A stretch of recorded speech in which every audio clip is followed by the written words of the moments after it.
Hi everyone. Well, I'm putting some stuff together here that ties David Bowie's work to Valentine's Day.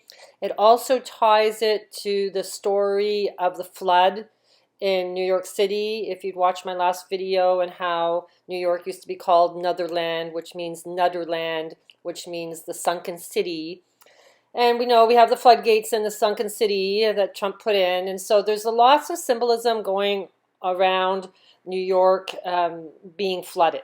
So I wanted to go over this because it seems that David Bowie has told us the date, and it's all aligning to the sky, to ancient festivals. And this is all tying into Valentine's Day. So as I'm putting this video together, CNN shoots up, the earthquakes in the West Coast, and they're, talking about earthquakes and tsunamis. So my understanding is, like I did with my last video, Las Palmas is like totally keyed in because it's the Ariadne crown that is the Corona crown, right? And so it would tie in to the CLAD X meeting that they had in New York back in 2018, talking about the dark winter and the Atlantic storm. So I'm just trying to show you how David Bowie's work has warned us that this is going to happen. And it's quite exciting to see this all, all mapped out for us through his work. So I want to get into that. So no coincidence, there's this Flood magazine and they have David Bowie on it. So I'm kind of like, okay, because this is how esoteric information is passed. The last photo shoot that David Bowie did was on his birthday, and he's looking really dapper and happy. He's got his Black Star album right beside a doorway, right? He's standing in a metal doorway with no socks. So the no socks, that's the same as Trump when he sat on the swan with bare feet. It really represents ascension. And he's in a doorway. And the Venus star is there. This was on his 69th birthday, and he died 2 days later, right after this photo shoot. Now, the last tweet, they were talking about congratulating him about his release of his 28th album, and they mentioned that he was wearing Thom Browne. So I was like, oh, Thom Browne must be dropping esoteric information, so I better go check out their, website. So, of course, they're doing a ritual to the tree, which is like the tree of life. Then they have the tree in the globe, like we're in a glass globe, like in a glass ceiling, right? The glass ceiling is going to break. That's what Hillary Clinton kept saying.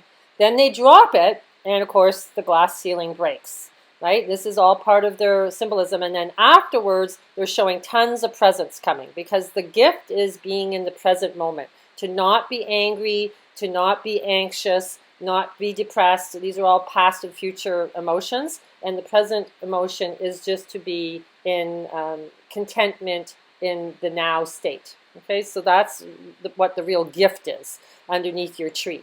It's the presence, it's the present moment. Last known photo shared by fans following the singer's death. Now this is interesting. They have the bird, they have Jesus, a candle, and it says David live. Now, some people would go, oh my God, it's evil backwards. It's, David's evil, so he's esoteric and he's a bad person. This is how they kind of play with your emotions to see if you're going to take the bite to go into fear, okay, or into hatred. Okay, so it's like, I'm just showing you, this is the whole path of esoteric knowledge, is you're going through the Kabbalah tree, through the pathways, and you're trying to get to the top. But you're getting off on these different paths, which is the labyrinth. Okay, that's why he did the movie The Labyrinth, and this all ties into the constellation Taurus. And Ariadne, Corona crown, she's in charge of the labyrinth. Okay, so it's all to do with going to find your path, but it's not an easy path, like going down the rabbit hole. So anybody that's that you're watching and it's projecting fear, or not giving you the answers of how to get to the present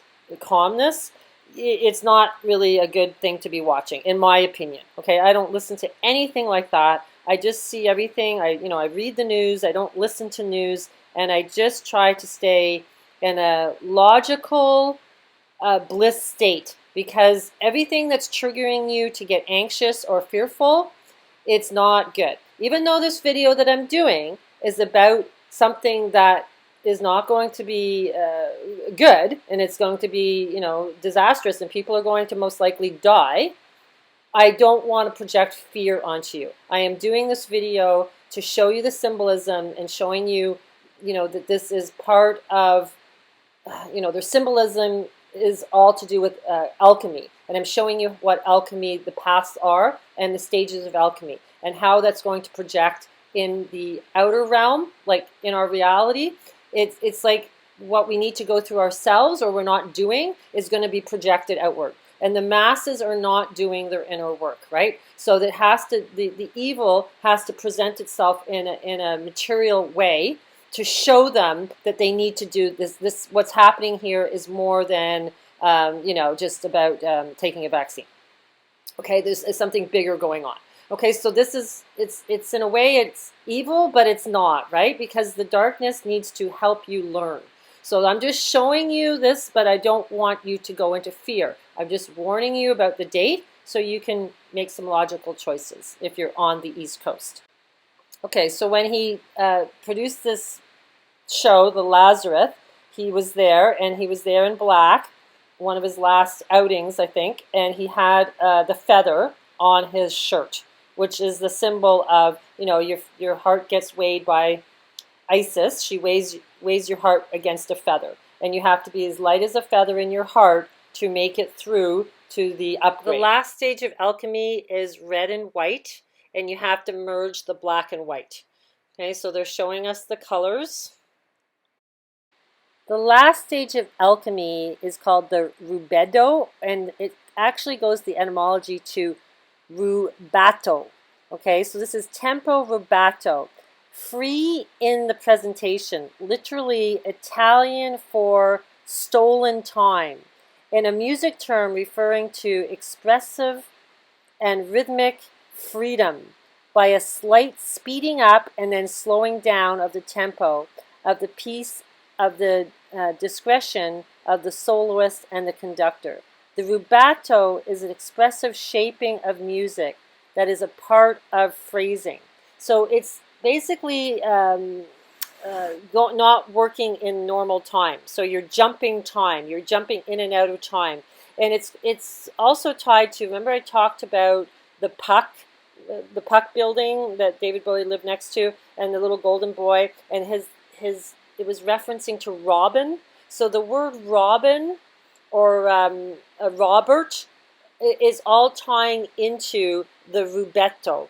The rubeto means robbing time. It's stealing time. So that's what the whole thing of Golden Age is, right? You steal time. You get 1,000 years. And that's why David Bowie did the song about 1,000 years, It's you get to go where there's no time. Time doesn't exist. Go watch his Lazarus video, and this is also mimicking this painting about Lazarus. That's why he's dressed like in a bodysuit, the same as this painting. But he also wore this back in 1975, the exact same bodysuit, and this is when he was studying the Kabbalah. You can see the Kabbalah on the wall behind him, and he's reading, he's studying. Now, the video, he's lying in the bed dying. You can go read the lyrics. They're very intense about going to heaven and everything. At the beginning of the video, they show the cupboard, the locker, and then at the end, he's backing his way into it, like he's going out of this realm, because there's another him in the bed. So there's two of him, okay, his other him. Somebody had mentioned to me that there was a legend called the Davy Jones locker. I had no idea. You guys know I'm always talking about Captain Cook and the Netherlands or Neverland. It's Neverland, and Peter Pan is the Pan God. This is all tying into the Peter Pan story and getting across the bridge that was in the Free Guy movie. There was the Neverland. So it's fascinating what this legend's about. So everybody knows David Bowie's real name is David Jones, right? So the Davy Jones locker is a idiom of reference to a seabed, the resting place of thousands of sailors drowned at sea.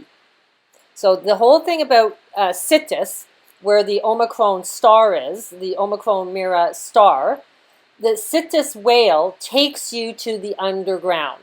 Okay, he takes you to the underworld, which is Ariadrod, which is in Celtic mythology. It ties into, the paradise, okay, which is under the sea. This goes back to the Little Mermaid and all this, okay? So it's always the inner work, going inward into yourself, into earth, where you become free. It's not outward. It's not, it's, your salvation isn't out of you, it's in you. And this is what the ancient religions taught. But the symbolism that they use, they always talk about, you're going back to the sea.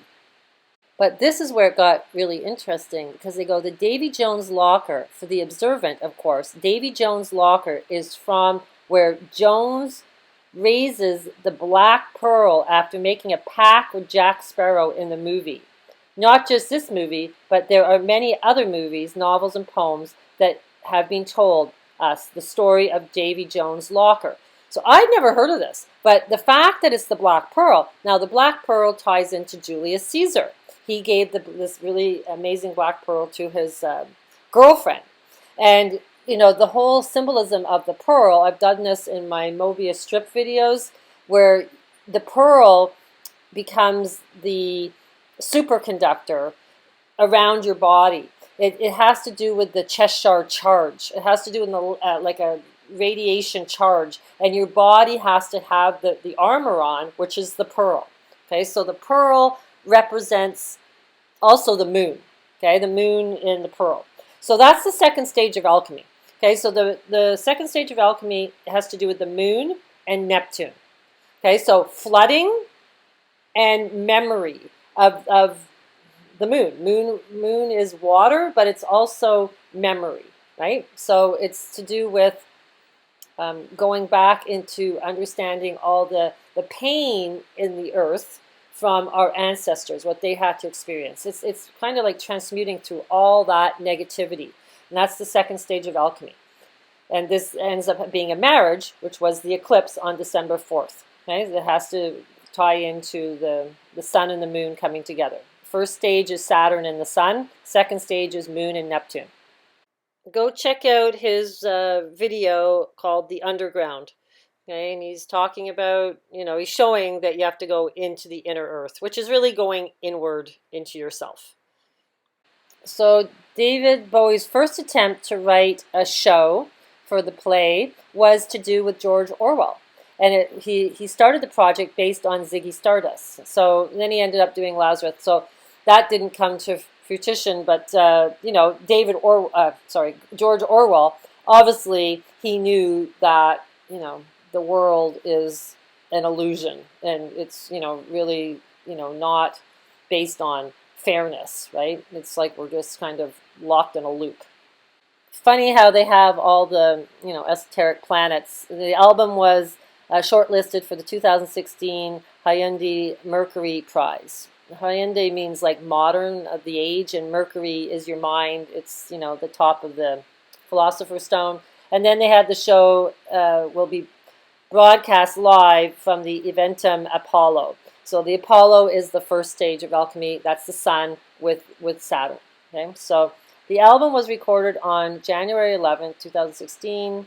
And musicians were cast and shocked and saddened to learn that Bowie had passed away the evening before. Their emotional performances that day are captured on this recording. So he died, and then they had to keep, recording the album. So it's pretty, emotional for them. So then even the mayor of New York passed January 20th to be David Bowie Day. That would be World Religion Day and Bodhi Day. I have one of my animals called Bodhi. Bodhi is the day that the Buddha became enlightened underneath the Bodhi tree, Bodhisattva. So he wrote this song called St. Valentine's Day. It says, the teachers and the football stars, it's in his teeny face, it's in his scrawny hands. Valentine told me so. He's got something to say. It's Valentine's Day. The rhythm of the crowd, Teddy and Judy down. Okay, so I had to look into that. I found out what that means. Valentine sees it all. He's got something to say. It's Valentine's Day. Then he goes on to say, it's in his scrawny hands, it's in his icy heart, it's happening today. Valentine, Valentine. And that's why I want to go over this, because he's telling us something's happening on Valentine's Day. And you won't believe where he recorded this, and where another person recorded in the same building, and where this all means. So it's really crazy. So hang in there. It's quite exciting. So Teddy Riddle, Rosebud, Arkansas. Rosebud, the rose represents ascension. Okay, so he wrote this song, and he wrote this song called Judy. And I was like, oh, that's nice. Okay, he wrote this song called Judy, so, Bowie put that in his lyrics. But then when I found out who Judy was, and this is all tying into Elvis, I was like, oh, okay, now I get it. Because, Elvis represents the needle, because he took the first polio shot, and he died on August 16th. And then Babe Ruth had died on August 16th, both on Saturn-Sun conjunctions, which only happen every 30 years. And Babe Ruth had taken the first chemo shot. And then Aretha Franklin dies on August 16th, and she wears her ruby slippers when she's, in the church at her funeral. So I'm like, okay, there's something going on here. So I had to dig deep. Yeah, so he wrote this song for Elvis. Elvis recorded it. And while he was stationed at Fort Bliss. I love The Matrix. It's so funny. Okay, so he wrote this song, and it ended up being about the actress that was in Jailhouse Rock with Elvis Presley. Her name's Judy Tyler. So she was killed in a fatal car accident with her husband 3 weeks after the finishing of Jailhouse Rock. And that's Elvis's most famous movie, because we're in a jail, right? And they're using that symbolism all the time, and his songs. Now, she was buried at Hartdale, New York. So she was actually from New York. But guess what? She won an award called Miss Stardust. Okay, that's Ziggy Stardust. So he's tying this all into Elvis, because I know he was an Elvis fan, because he was born on the same day as Elvis. David Bowie was, right? So on January 8th. So that's why I guess he had a fascination with Elvis.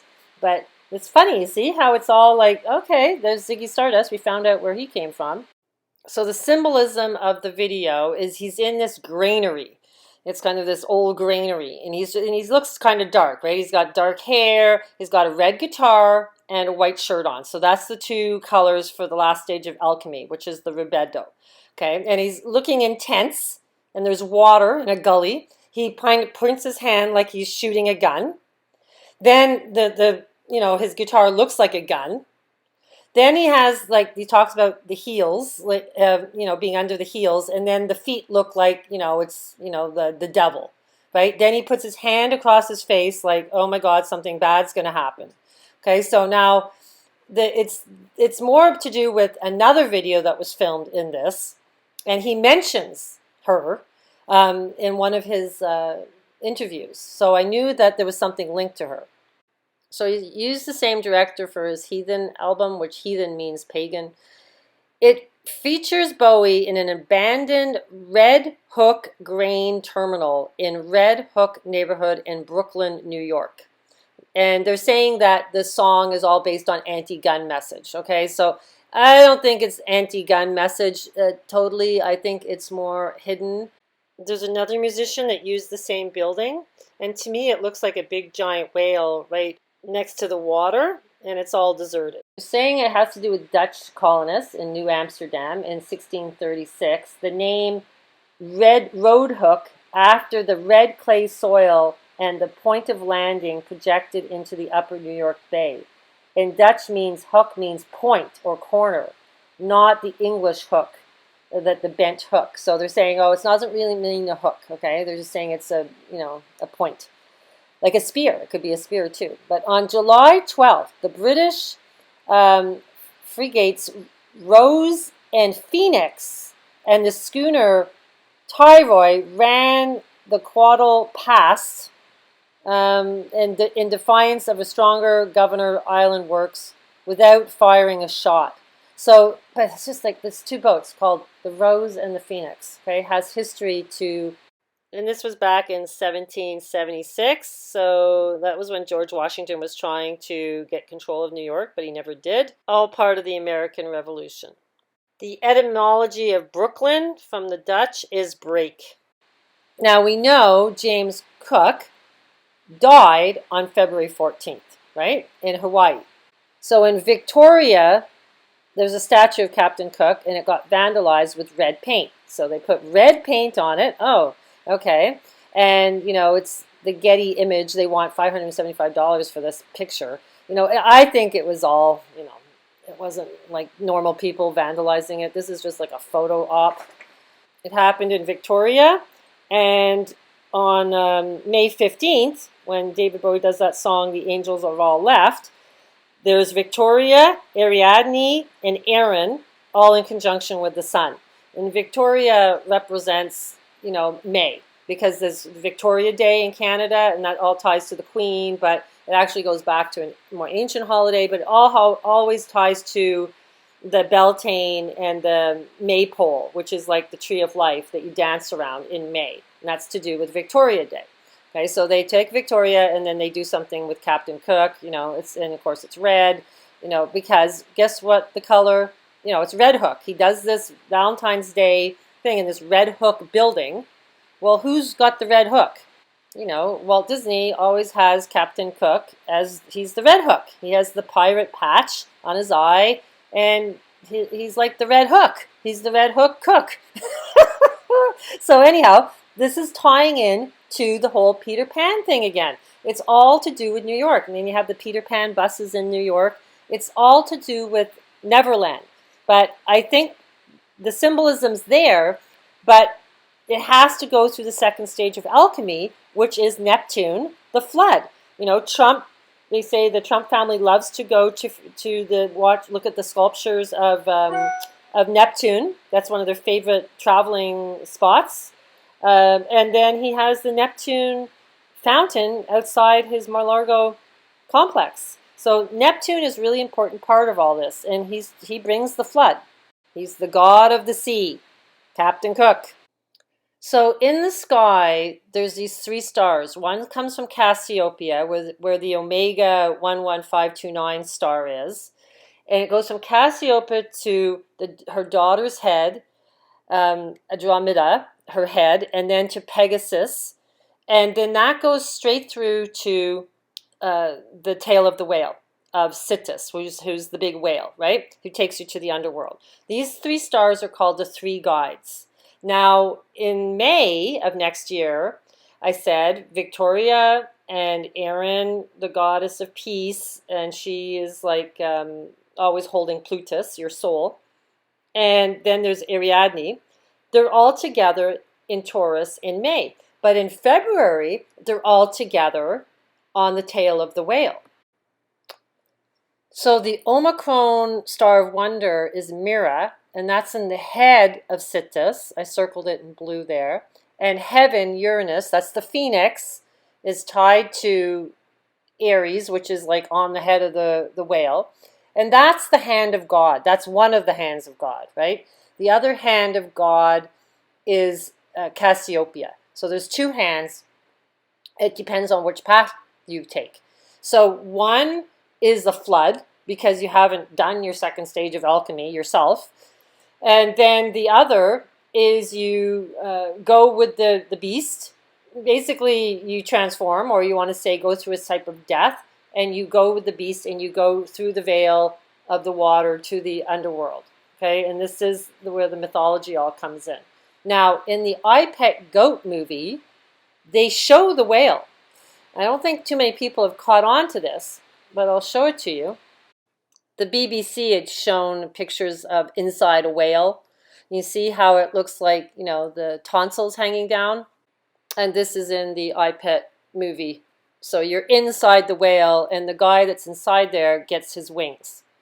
There's waves that come around the guy that gets his wings before he gets them, and there's fire. So we have the water and fire of the alchemy.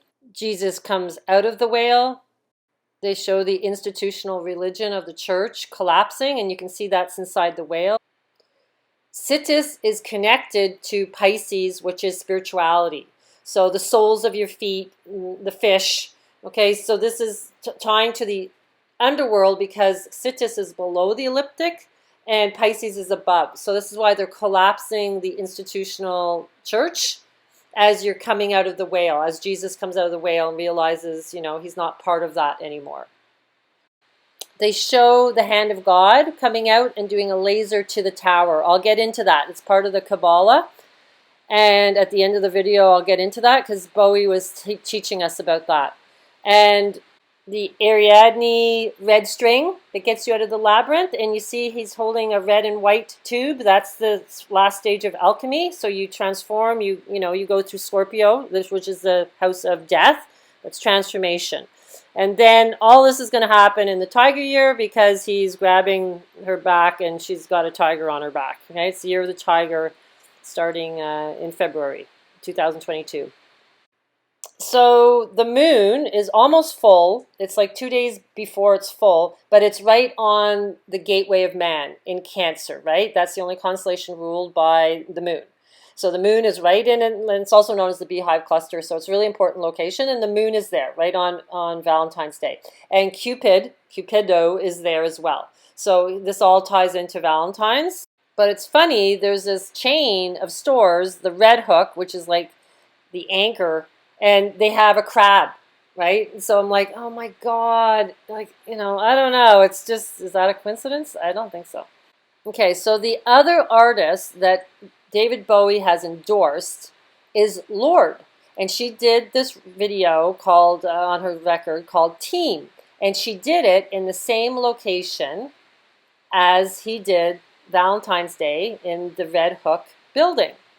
Now her studio is called The Golden Age.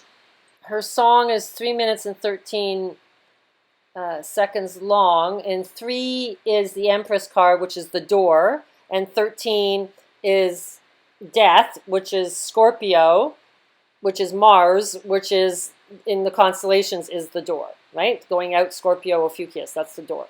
It's the 8th house. So yeah, so it's all coded.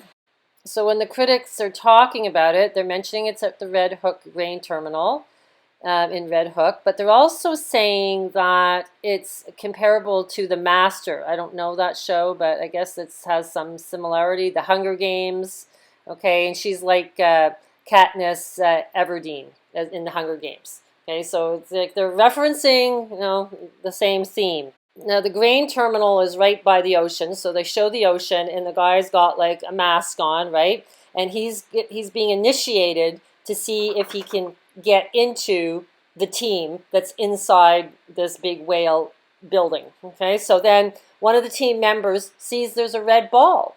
And I was always like, what's the red ball about?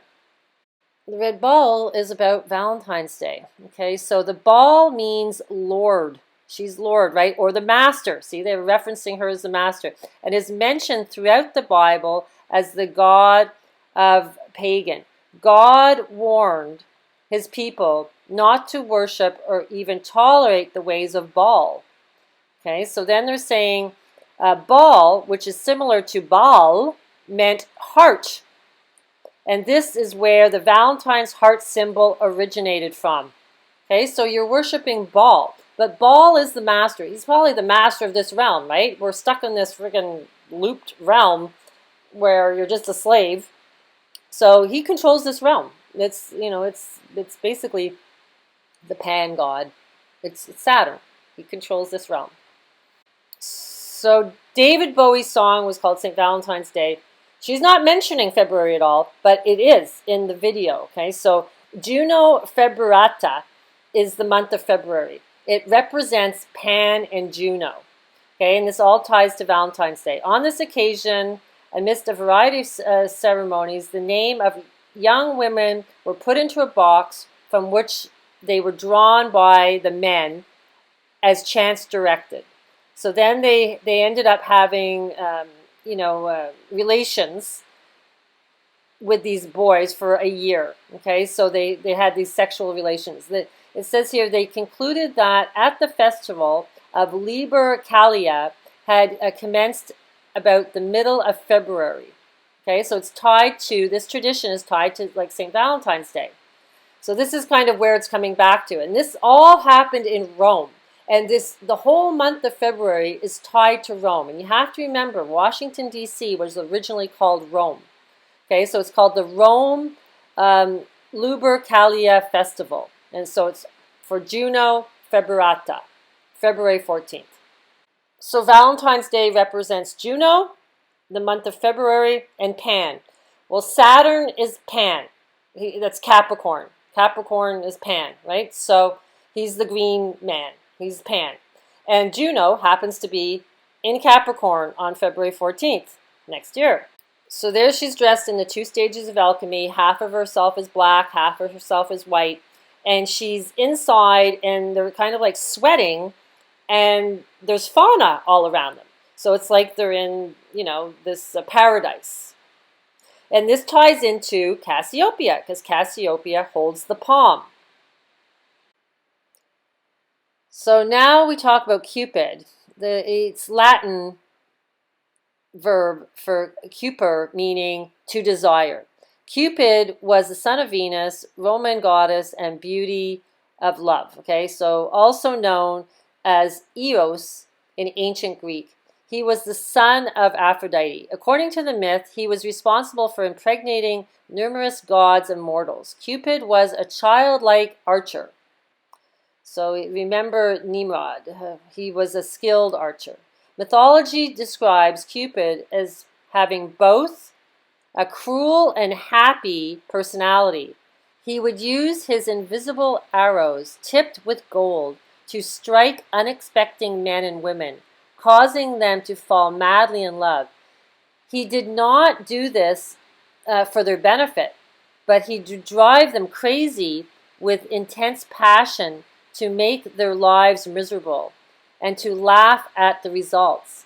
Many of the gods of Egyptian, Greeks, Romans, Assyrians, and others were modeled after one man, Nimrod. The history and significance of the god Faunus, this is who you are following when you observe Valentine's Day. So I guess that's why she's sitting with all the fauna around her, because it's representing Valentine's Day. And they're saying here the Roman god Faunus was the horned god of the forest, plains, and fields. When he made cattle fertile, he was called Enus.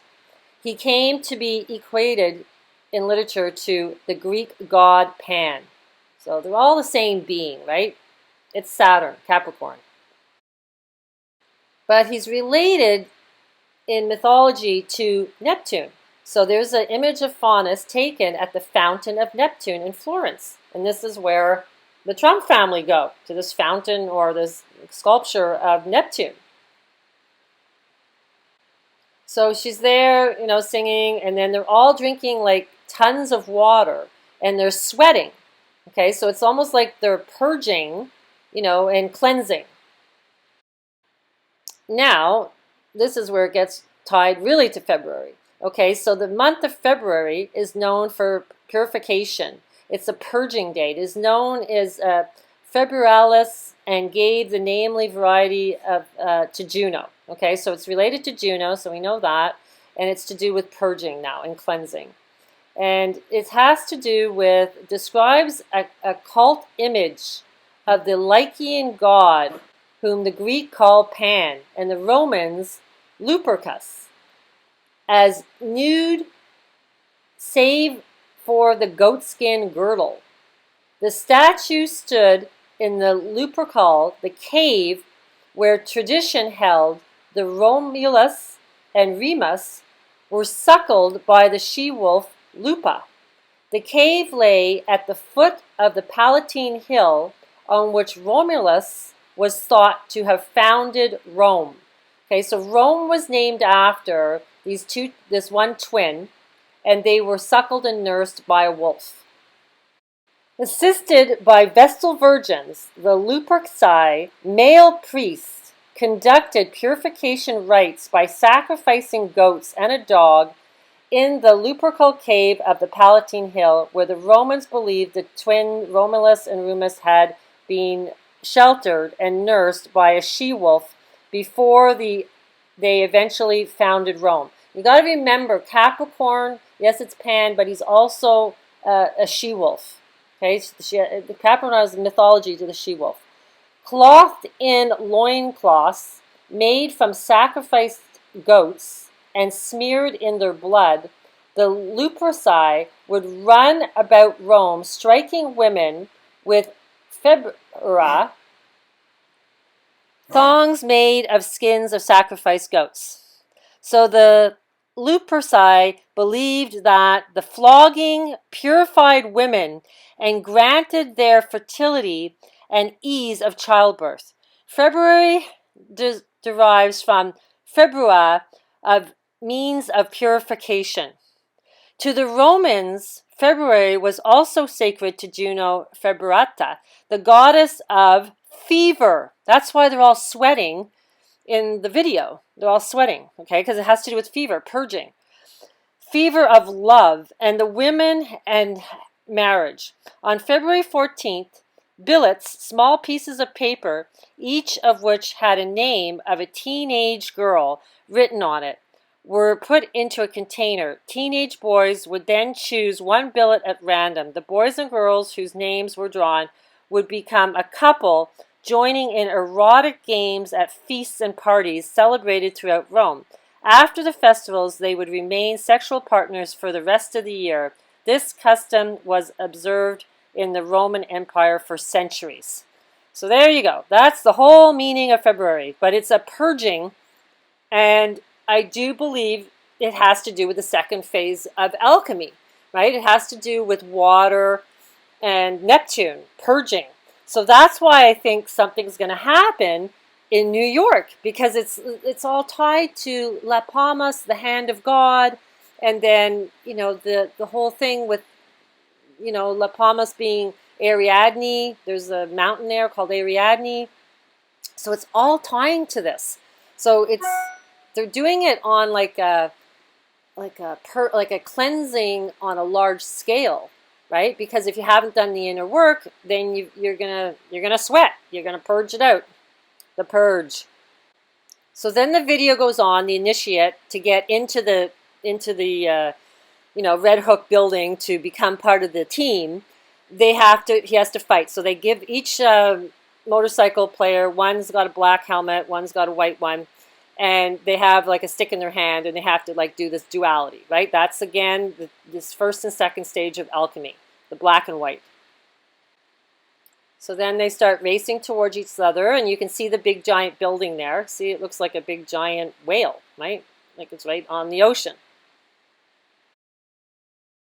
They're all inside purging and sweating. Then he falls off his motorcycle and he gets the nosebleed. You always see the nosebleed of the ascended soul.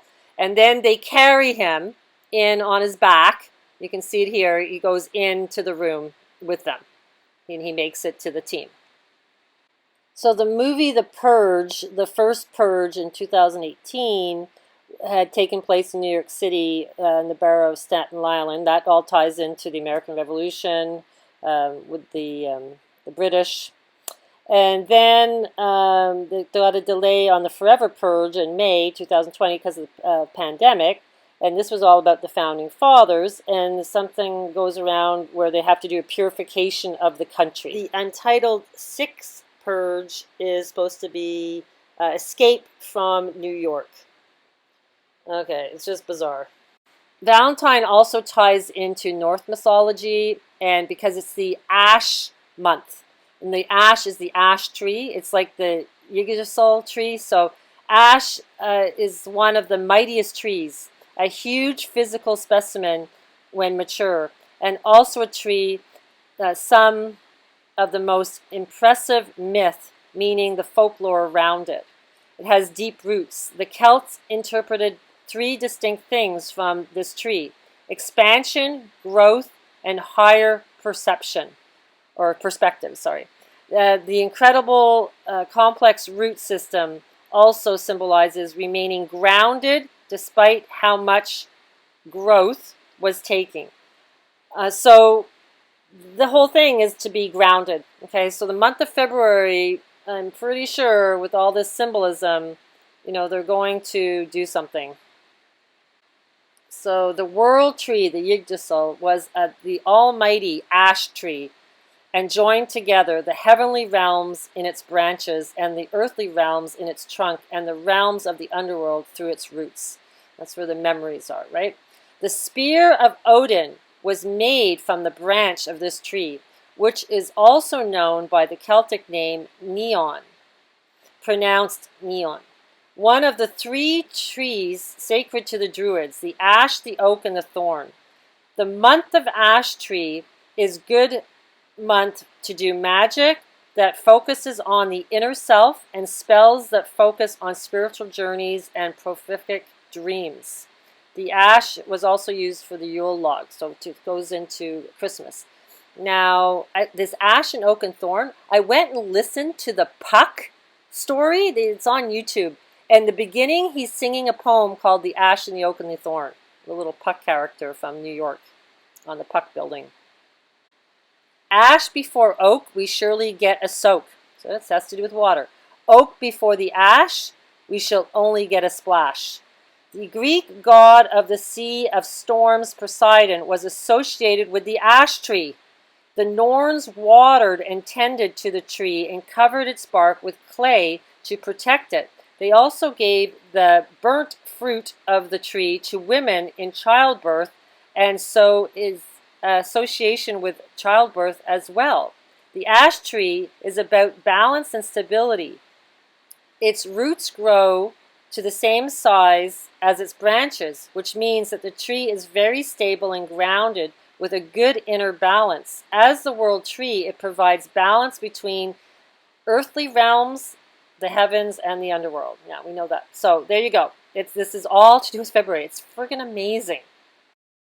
And remember I told you it's all tied to the Fantasia movie because she goes down into the volcano and wakens the volcano, and then it kills the tree of life, and then she ends up being depressed, and then she gets awakened by the deer, and then the deer tells her she needs to fight, and then she turns everything into a flood, okay, because everything gets burnt first, and then it has to be a flood. Those are the two stages of alchemy. So that's all tied to the rites of spring, right? The song called The Rites of Spring, the Eva Maria song that was sung in 1939 at the Lincoln Center in front of the Washington Monument. And then they use that song in the Fantasia movie with this devastation, and then it gets reborn, okay? Now, the rites of spring, that the whole Wolf Lupercalia festival is known as the rites of spring. So February 14th is the first day of the rites of spring. The May is also the rites of spring because it has to do with the Victoria and the Beltane and all that, and it's in Taurus, but the original rites of spring, the very first day, is in February, and the sun is in Aquarius in February in sidereal astrology, which has to do with Ganymede. That's the nectar of the gods. He collects the nectar for Zeus. And also Aquarius is the phoenix, and it's ruled by Uranus, heaven. The rites of spring also ties into St. Valentine's Day with the Sylvania tradition, the saints of good health and the patron of beekeepers and pilgrims. So this just recently happened in the news where there's bees buried under the ash in La Palma, which is like the hand of God. So they're tying the bee mythology into the whole show. Here are some of the other holidays. There's called the Feast of Valley and the Transfiguration Sunday, which has to do with Jesus. So the Transfiguration of Jesus is an event that Jesus is transfigured and becomes radiant in glory upon a mountain. The Transfiguration is the second of the three feasts of the Savior in August, and the other two being the procession of the cross on August 1st and the icon of Jesus not made by hand, so tying to the hand, is August 16th. When I read this, I was like, are you freaking kidding me? I couldn't understand why they kept, Elvis died on August 16th, and Babe Ruth and Aretha Franklin, and I knew it was all tied to the hand of God, but I couldn't figure out why. I couldn't find any holidays. It's this holiday. Okay, so when I went on this pagan site, they're saying February 14th is tied to the transfiguration of Jesus. So it's hidden to the hand of God. So it's all about the hand of God tied to February. And that's why Elvis sang that song, Take My Hand, Precious Lord, and that was part of Martin Luther King's funeral. And it's all tying, they linked it to August 16th, but it's linked back to February.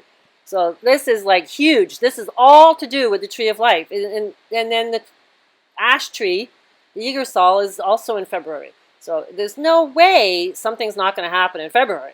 Like, this is crazy. Do you know that David Bowie actually did a scene in The Last Temptation of Christ when he was acting as Pontius Pilate, who is the guy that, puts Jesus to death, orders him to be killed?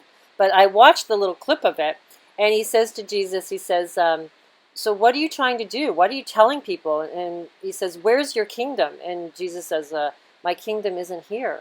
And he sits down and he says, you're not allowed to tell people in this realm that there's another kingdom. Okay, so this is what he says to Jesus in this thing. I'm just like, oh my God. So he's telling us this realm it will never be heavenly. You have to leave this realm. Go to Jesus's realm. So they're tying in the purification of the Blessed Virgin Mary and claimed a connection to the 14th century connotations of romantic love. But then the purifications of the Blessed Virgin Mary on February 14th became the presentation of Jesus at the temple. So they switched it from the Virgin Mary to Jesus. Now, the Virgin Mary, Virgo, is what's in the Washington Triangle, right? That's the spring triangle. That's why everything is relating to the rites of spring, is because it's all tying to Rome and all this mythology. And it's all tying to Valentine's Day. And being able to open your heart. It's always to do with your heart. They show that in the I Pet Goat movie with Jesus. It's all to do with the heart. It's expanding. And I found this picture with, it's Jesus on top of the world, and he's, pointing at the moon. It's all about the moon. That's the gateway of man, and you've got to get to the gateway of the gods, which is in Capricorn, that holds the key. And this is all tying to February. So I'm just kind of like, oh my God, they're going to do something in February. But I don't think it's the day that we ascend. I really do think it's still May 15th, because that's what David Bowie says, the song, that's when the angels leave. So I think they're just doing the purge, and it's going to collapse stuff and then cause, chaos, and then that's going to cause everybody to take the mark. And then, if you're really grounded and you're okay, you'll still be able to stay, in present, in the present moment, and not get into anxiety if you, are able to see that this is all an illusion. So this is the whole thing of it. We're a few months ahead of, from February till May, I think is going to be a little crazy. So there's all different moons on February. There's called the purification moon, the Hopi. There's the rabbit moon. That's not good. Red moon, yeah. The wild moon, winter moon, and wolf moon. These are all the ones that are sticking out to me. There's also a storm moon.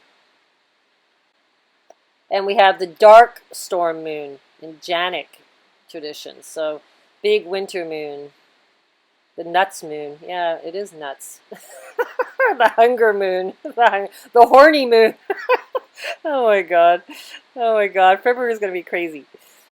In Norse mythology, there's the Feast of Valley, which is all tied to this holiday of St. Valentine's Day.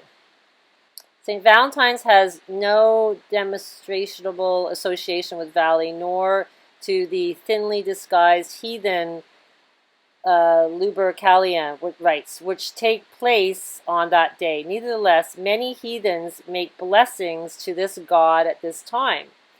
So it has to do with, I learned that Valentine's Day is also Remembrance Day, the heathen festival of Valley.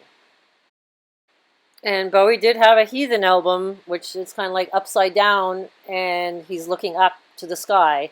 So this is all tying to St. Valentine's Day. He told us this is the day.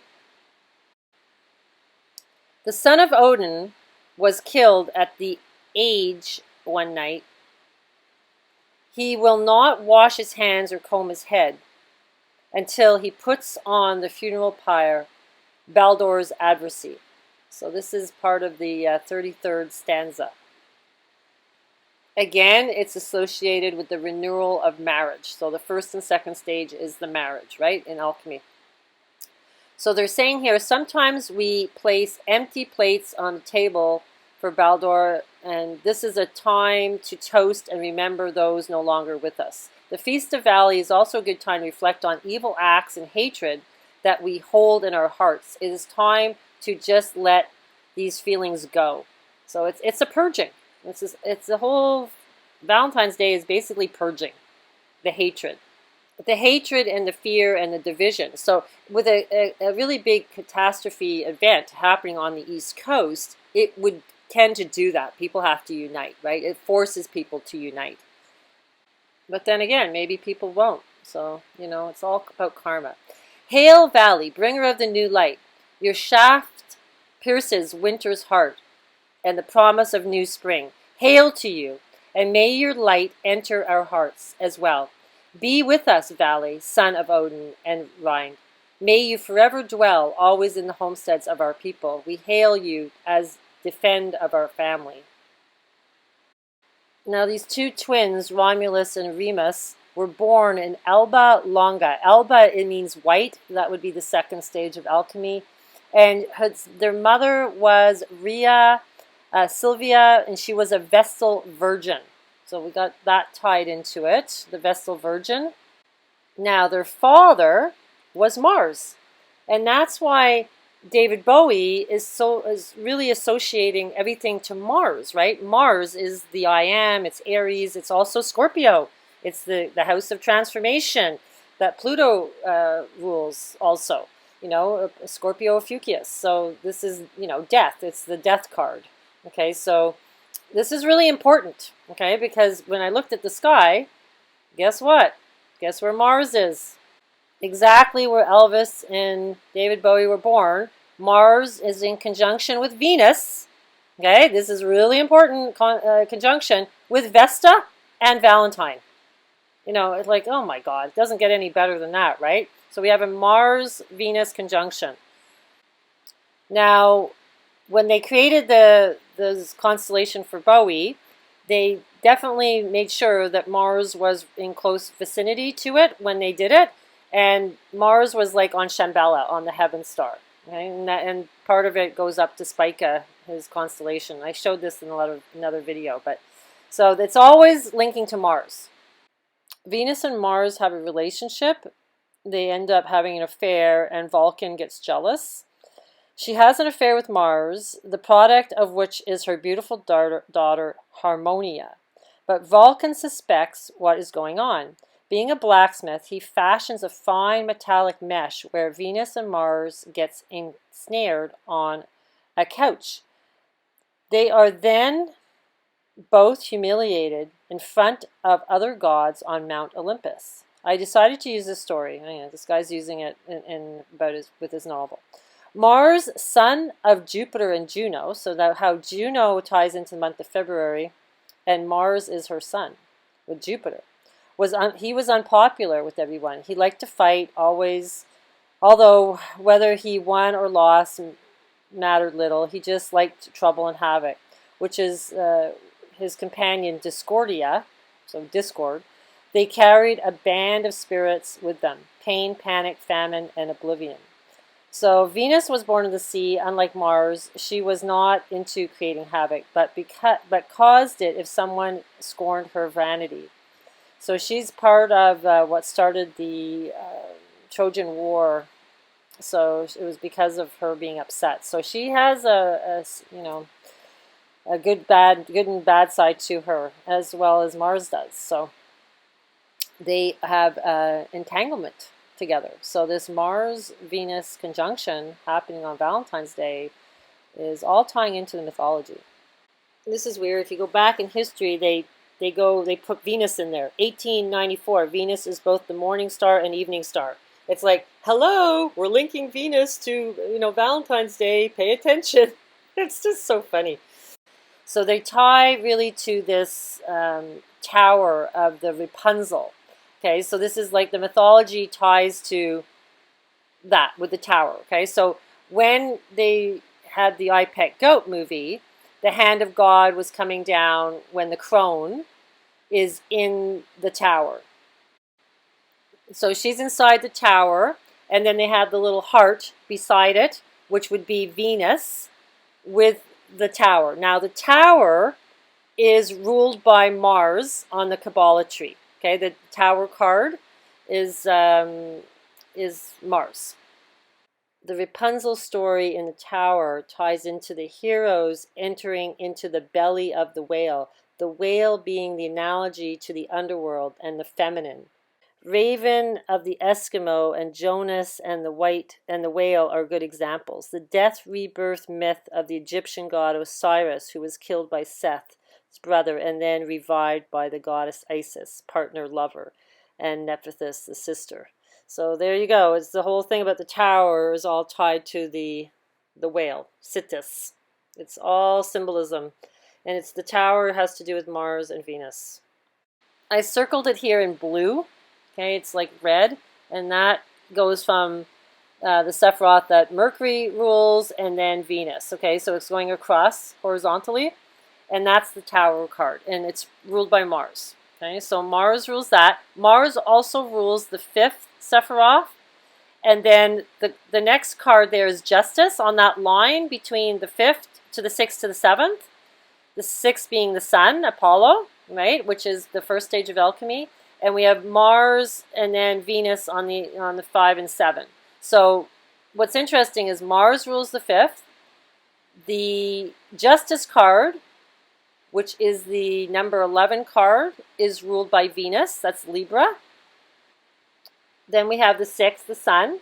Then the next card would be the Death card, which is ruled by Scorpio, which is Mars. So we have Mars, Venus, Sun, Mars, and then Venus, the 7th Sephiroth. So that diagonal is all to do with Mars and Venus conjunction. And it has to do with what we're living, our path, right? It's to do with justice and also to do with, going through the transformation of the 8th house, which is Scorpio Fucius. Okay, so it's always to do with Venus and Mars. And David Bowie is seen here pointing the chalk at the Scorpio death transformation card. Okay, that path. That's what he's pointing at.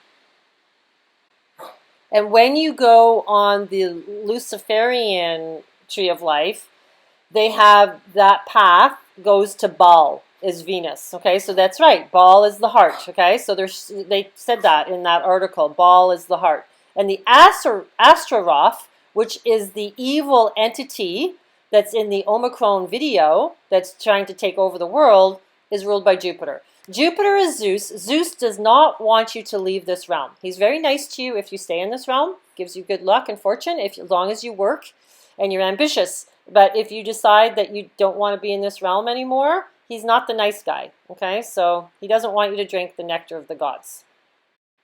And this is where it gets really trippy for me because David Bowie was the first concert I ever went to. And I was in the red section, section 109, so number 19, and the 3, the Trinity. And so I was just kind of like remembering that I had saved this in an old photo album. But what happened to me, I went to this concert. My first husband, when I met him, was dressed up as Aladdin Zane, in the bodysuit with the lightning. And he decided he loved David Bowie, so we decided to go to the concert, and he wanted me to take hallucinogenic for the first time. So I did, because it was way back when, and I thought, I was really young at the time, and I was like, okay, I'm going to do this. So I took it, go to the concert, and I'm fine, I'm having a good time, and then all of a sudden, the song comes on, which I didn't know it was a song, because I didn't know David Bowie's music at the time, and it's Station to Station. And the sound at the beginning of that song kind of put me into like freak out mode. And I ended up like crawling underneath the chair in the stadium. But eventually, like when the music got back to normal, I was okay. And then what's so weird is we go walking out of the stadium. I still think we're inside. I've never seen so many people in my whole life. I'm kind of like freaking out, never seen so many people. We go back and watch the sky for the rest of the evening. And this is way before video games. And all I saw was stars shooting at each other like a video game. So it was very interesting experience for me, and I've always like not really understood what it all meant until I started doing the research on the song Station to Station and read the lyrics. And Station to Station is all about the Kabbalah tree. And I can't believe it, because when my second husband died, the first thing I did was wander around my local town, and the second-hand book store owner handed me the Kabbalah book, and I never opened it until like about a year or two ago. Okay, so I'm just like, oh my God, it's all connected. So he says in the lyrics, from Kether to Malkuth. Okay, so and he actually points down and he points up when he's singing the song. So he doesn't go up first and then down. He goes to down and then he goes up. So I'm like, what the heck is that? It's like we're in the upside down world, right? And then he's saying, it's too late to be grateful. It's too late to be late again. The European canon is here. Yes, it's here. It's too late. So he's telling us, like something's coming, and it's all to do with this path of the Kabbalah. Here's some alternate lyrics that never got put in place. He says, you look like a bomb, you smell like a ghost, you eat like a terminal girl, you escape to the bridge, but the men hurt you back. You sit and you piss dark water. That's funny, because I always say it's about phosphorus, the whole harvest. You're silent but aware. You're seething but warm. Your sword, play to burnt, reach my own daughters. The return of the thin white duke, throwing darts in lovers' eyes. So those were some of the lyrics that didn't make it in the Station to Station song. So the Station to Station is the Sephirot to Sephirot. You're going from one path to the next, trying to make it up from the Malkuth to the Kether, up the middle. Really want to take the middle path and get there as quick as you can. So we did this song called The Moon of Alabama. It's called the Alabama Song. The Doors also did it. It's a song that goes back to 1927 from Germany. So I thought it was kind of bizarre why he would pick this song. So I wanted to check out the lyrics. And I think it ties into the moon and the second stage of alchemy, really. So here are the lyrics. Oh, show me the way to the next whiskey bar. Oh, don't ask me why. No, don't ask me why. For we must find the next whiskey bar, or if we don't find the next whiskey bar. So I tell you we must die. And it's really a weird song. It's like, I tell you we must die. And then it goes on like this. And then it says here, we've lost our good old mama. So it ties in mama to it, and the moon, and that you're going to die. And Alabama really means whitish, which is the second stage of alchemy. And then they're saying it could be plant cutter. So it's like, breaking down the tree. Alba means white, and so the second stage of alchemy is albedo. It has the alba. And then this, I just took the word ama, like for the end of Alabama, and it ties to the mother. Okay, so it's like, that's like the white mother. So that's like the white goddess. Second stage of alchemy is the moon of Alabama. And the reason I was looking into this song was because he released it on February 14th. 2020, it was an anniversary release, so 40th anniversary. So this February would have been 42 years, and 42 are the Egyptian judges, right? There's 42 judges that judge the end times. So there you go. It's all linked together. Now, they're saying here that the actual Christian priest named St. Valentine's Day was caught performing secret marriages and was sentenced to death. While awaiting execution, young lovers visited him with notes about how much better love is than war. and that's their first Valentines. The execution occurred in 269 CE on February 14th. So there you go. It's about an execution. Also, there's the St. Valentine's Day Massacre that was all tied to Al Capone when he just, they dressed up as cops and they took these Irish, gangsters and they murdered them, right? So the Italians murdered the Irish, which is kind of weird. It's kind of like Rome killing the Celts, right? Which is, the whole story of our history is always the Celtic people or the native people are always being, taken down by Rome, Italy.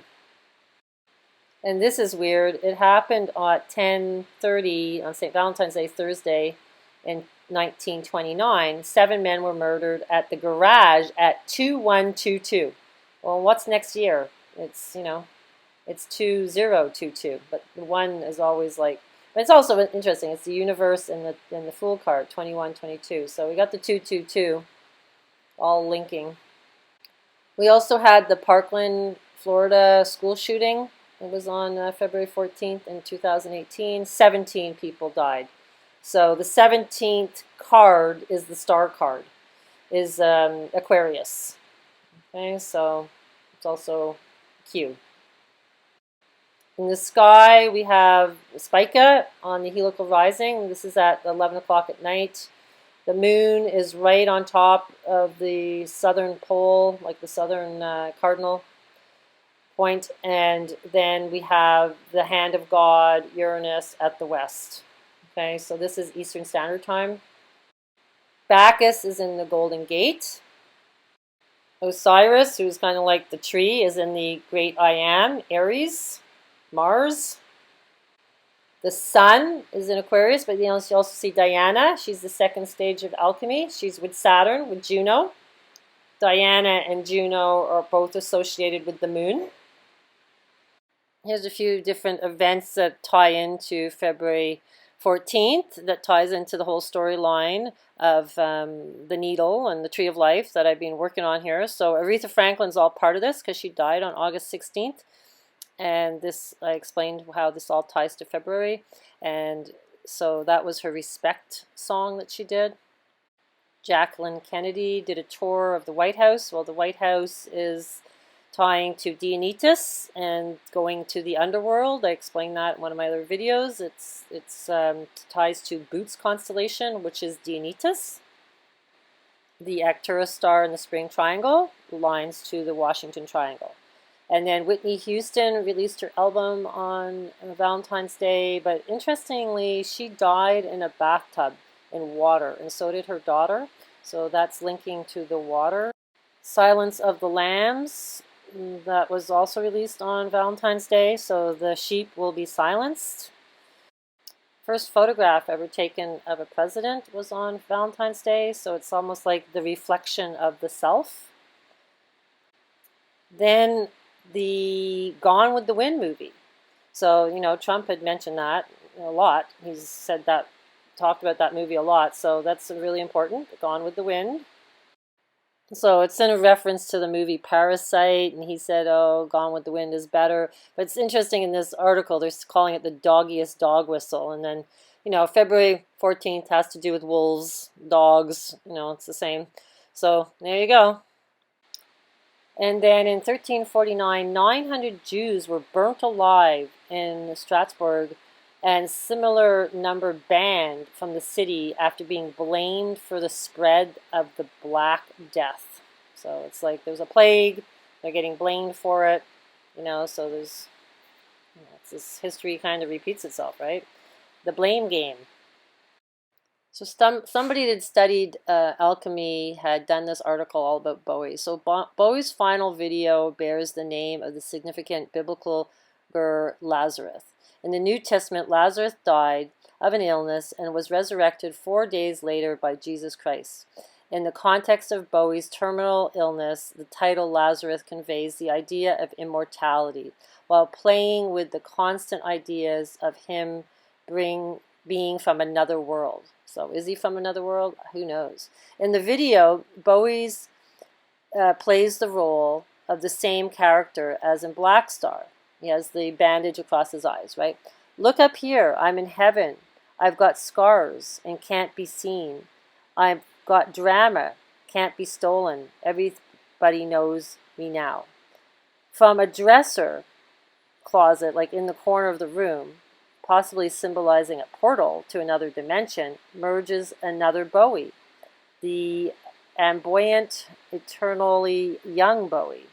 The costume war was Bowie refers to as a specific relic from his past. As stated above, according to Bowie, this 1976 album was written by an entirely different person. In Lazarus, he witnesses the return of the immortal being. Although Bowie's mortal body succumbed to physical illness, which is the ultimate fate of all humans, another part of him lives on, that otherworldly being who took over his body throughout his career. In Lazarus, Bowie therefore bids farewell to the physical world, but reminds us that a part of him lives on, the same part of him that ascended into space as Major Tom and descended to Earth as Ziggy Stardust. The Bowie travels from the physical to the spiritual world with the same ease as he travels from station to station through the Kabbalistic tree of life.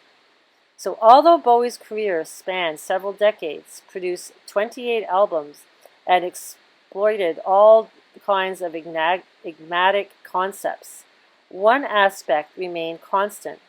He projected the aura of the otherworldly being, one that did not really belong on Earth, that sometimes appeared to be either spiritually illuminated or demonically possessed. His final album, Black Star, is a direct continuation of the Bowie mythos, mechanically planned to turn the death into work of art. The imagery of Black Star ties together several iconic moments of Bowie's career into one final narrative, one that confirms the extreme importance of occultism in his work. Lazarus, Bowie's final parting gift, conveys one important message. Bowie was a vessel to something greater, something deeper, something darker, something more profound than most ever realize, claiming, "I am the great I am." This being gave Bowie the inspiration to being an immortal icon and lead his fans to rally behind the declaration that Bowie is God. In a way, it's like we all are God, right? It's not egotistical. It's like you're part of God. So was Bowie truly influenced by unseen occult forces, or was he simply a brilliant entertainer with a penchant of dramatic? And did Bowie answer this question a long time ago?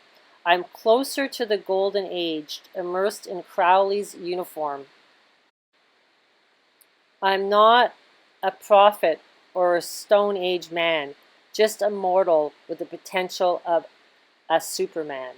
So, the whole thing, I know I listened to him in an interview talking about his Crowley time, and he said it was very dark. And he was high on cocaine at the time. So, I'm not saying that Crowley's a good guy. What I'm saying is it's the shadow of ourselves, right? That's what that presents. It's like, it's to do with fear. It's to do with the unknown. It's to do with things that are secretive. It's the hidden. It's the hidden us. It's your shadow. So you have to eventually just embrace your shadow and, not have fear, right? It's all based on fear.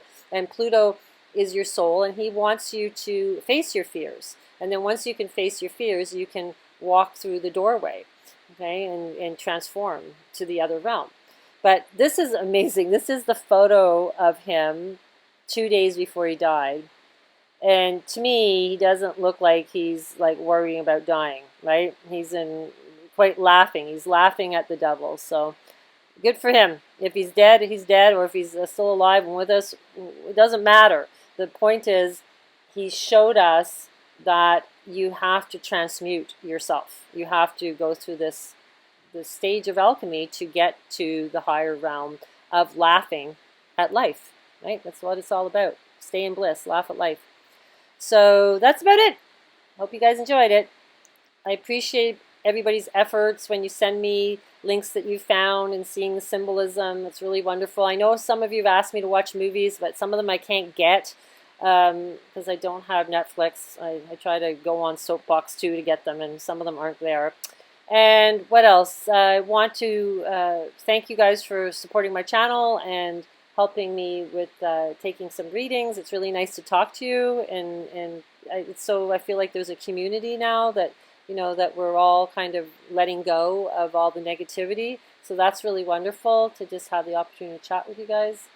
Please like and subscribe and try to share my videos, because if something's going to happen on Valentine's Day on the East Coast, it's a pretty good idea if you warn your friends and family. I know most people probably won't believe you, but at least you've done the karmic thing, the correct karmic thing to speak, maybe how you see the reality, and to take that, your ego, to be able to handle that you've gone out and reached out to people. Because if they reject the information or whatever, that's out of your hands. But at least you've done the right thing, because it would be terrible for something to happen to all these people.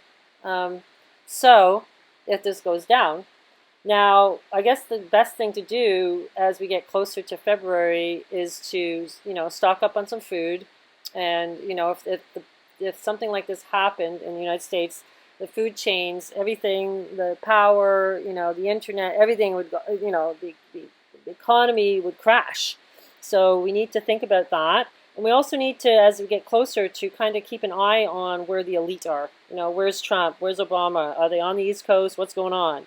So we need to keep our eyes and ears open. So you guys are the watchers. Just keep watching and share your stuff with me. I really appreciate it. Bliss to you all. Bye.